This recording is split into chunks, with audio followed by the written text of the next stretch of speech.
شروع اللہ کا نام لے کر جو بڑا مہربان نہایت رحم والا ہے۔ ستارے کی قسم جب غائب ہونے لگے کہ تمہارے رفیق یعنی ہمارے نبی نہ رستہ بھولے ہیں نہ بھٹکے ہیں اور نہ یہ خواہش نفس سے کچھ بولتے ہیں۔ یہ قرآن تو ایک وحی ہے جو ان کی طرف بھیجی جاتی ہے۔ ان کو نہایت قوت والے نے سکھایا یعنی جبرائیل نے جو طاقتور ہیں۔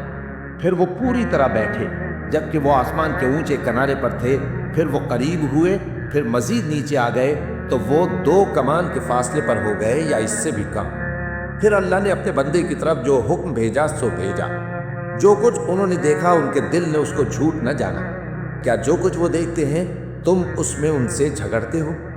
اور انہوں نے اس کو یعنی جبرائیل کو ایک اور بار بھی اترتے دیکھا ہے سدرۃ المنتہا کے پاس۔ اسی کے پاس ہمیشہ رہنے کی بہشت ہے، جبکہ اس بیری پر چھا رہا تھا جو چھا رہا تھا۔ ان کی آنکھ نہ تو اور طرف مائل ہوئی اور نہ حد سے آگے بڑھی۔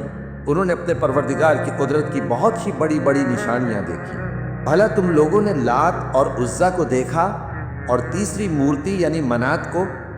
مشرکو، کیا تمہارے لیے تو بیٹے ہوں اور اللہ کے لیے بیٹیاں؟ یہ تو بہت ہی بے انصافی کی تقسیم ہوئی۔ وہ تو صرف نام ہی نام ہے جو تم نے اور تمہارے باپ دادا نے رکھ لیے ہیں، اللہ نے تو ان کی کوئی سند نازل نہیں کی۔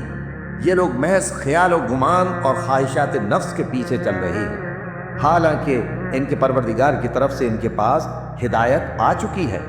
کیا جس چیز کی انسان آرزو کرتا ہے وہ اسے ضرور ملتی ہے؟ سو آخرت اور دنیا تو اللہ ہی کے ہاتھ میں ہے۔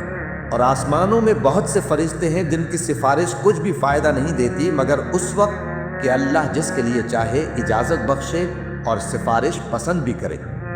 جو لوگ آخرت پر ایمان نہیں لاتے وہ فرشتوں کو لڑکیوں کے نام سے موسوم کرتے ہیں، حالانکہ ان کو اس کی کچھ خبر نہیں۔ وہ صرف خیال و گمان پر چلتے ہیں، جبکہ خیال و گمان حق کے مقابلے میں کچھ کام نہیں آتا۔ تو جو ہماری یاد سے روگردانی کرے اور صرف دنیا ہی کی زندگی کا خواہاں ہو، اس سے تم بھی منہ پھیر لو۔ ان کے علم کی یہی انتہا ہے۔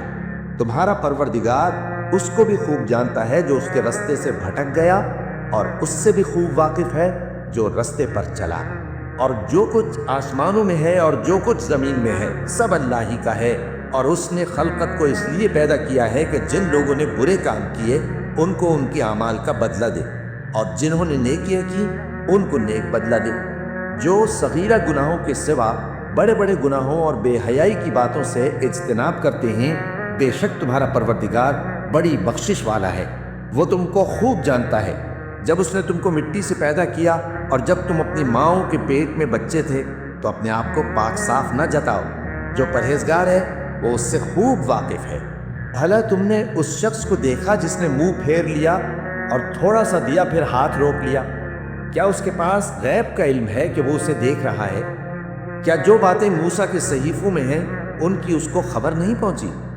اور ابراہیم کے صحیفوں کی جنہوں نے حق اطاعت و رسالت پورا کیا، وہ یہ کہ کوئی شخص دوسرے کے گناہ کا بوجھ نہیں اٹھائے گا، اور یہ کہ انسان کو وہی ملتا ہے جس کے لیے وہ محنت کرتا ہے، اور یہ کہ اس کی محنت کا جائزہ لیا جائے گا، پھر اس کو اس کا پورا پورا بدلہ دیا جائے گا، اور یہ کہ تمہارے پروردگار ہی کے پاس پہنچنا ہے، اور یہ کہ وہ ہنساتا اور رلاتا ہے، اور یہ کہ وہی مارتا اور جلاتا ہے، اور یہ کہ وہی دونوں جوڑے یعنی نر اور مادہ پیدا کرتا ہے یعنی نطفے سے جو رحم میں ڈالا جاتا ہے، اور یہ کہ قیامت کو دوبارہ اٹھانا اسی کا ذمہ ہے، اور یہ کہ وہی دولت مند بناتا اور وہی مفلس کرتا ہے، اور یہ کہ وہی شیرہ نامی تارے کا بھی مالک ہے، اور یہ کہ اسی نے عاد اول کو ہلاک کر ڈالا اور سمود کو بھی، غرض کسی کو باقی نہ چھوڑا، اور ان سے پہلے قوم نوح کو بھی۔